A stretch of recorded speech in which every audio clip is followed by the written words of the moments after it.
Good morning, everybody. Rev here. It is Thursday. It is September the 9th. I hope you're safe and well and blessed this morning or afternoon or evening or whenever you're watching. I hope you are going to be or have been a witness for Jesus today. I'm going to read just one verse to you this morning. This is from Ephesians chapter 3. It's verse 20. You may already know it. I'm going to read it, though, from the New Living Translation, so it may be a little worded just a little different than what you may already know.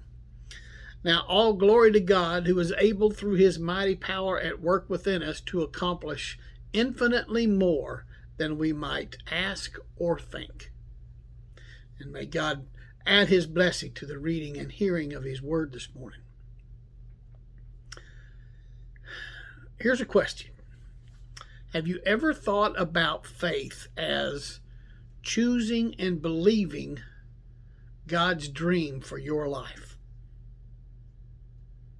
I mean, nothing starts happening in your life until you start dreaming.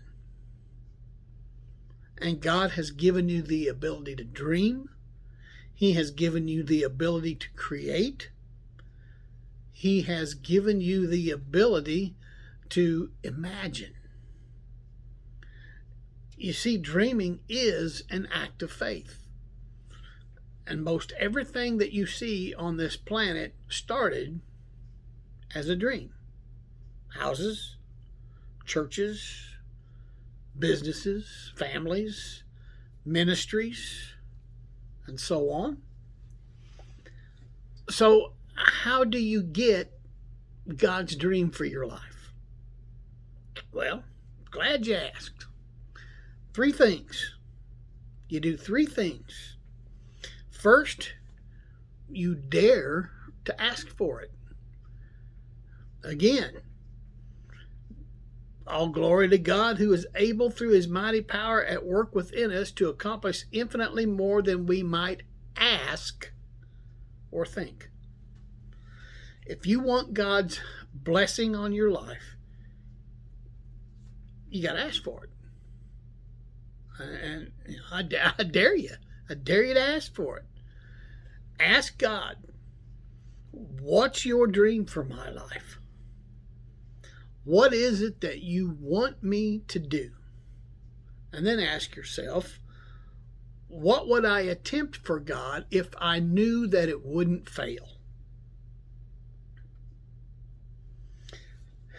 How many times have we said, yeah, I wish this would happen, or I wish that would happen? But then we just let it go at that. We never do anything about it. I want you to listen to me. The verse says that God's power is at work within us. Through his mighty power at work within us. Now just chew on that for a minute. And let that expand your vision. So, you ask for it. Second, you believe God's promises. In Jeremiah chapter 32, verse 27, it says, I am the Lord, the God of all the peoples of the world.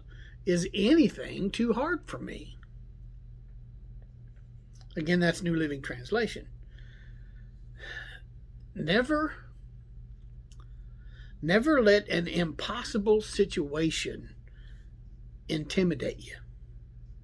In fact, let it motivate you to pray more, to believe more, to trust more, to experience more, to learn more, and to grow more. Faith always works in the realm of the impossible. Hudson Taylor, who was a British Protestant missionary in China for over 50 years, said that there are 3 stages to God's will in your life.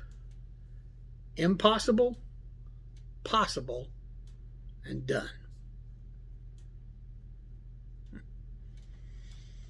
So you dare to ask for it. You believe God's promises. The third thing is that you dream big. Psalm 2, verse 8. This is out of the NIV. Ask me, and I will make the nations your inheritance, the ends of the earth your possession. The size of your God should determine the size of your goal. I like that statement.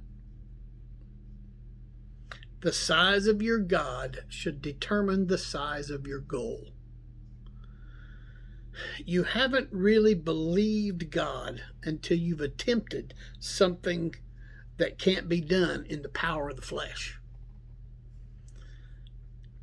If you want to know how big your dream should be, ask 2 questions. How much time do you have to give to it?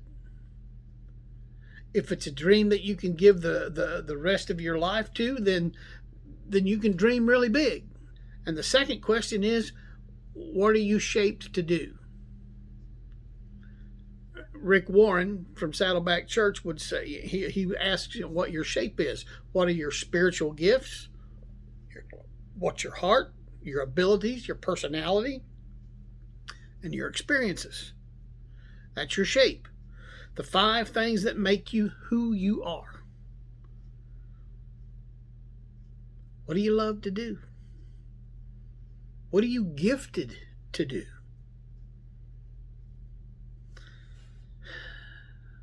Dream great dreams for God. It's the first step in your walk of faith. I'm sure you've heard it said, attempt something so great for God that it is doomed to fail unless God be in it. Don't be afraid, my friends, to dream big dreams, because God is able to do immeasurably more, infinitely more than we can ask or think. His power is at work in you. And that means nothing is impossible. So, go ahead. Dream. Dream big dreams.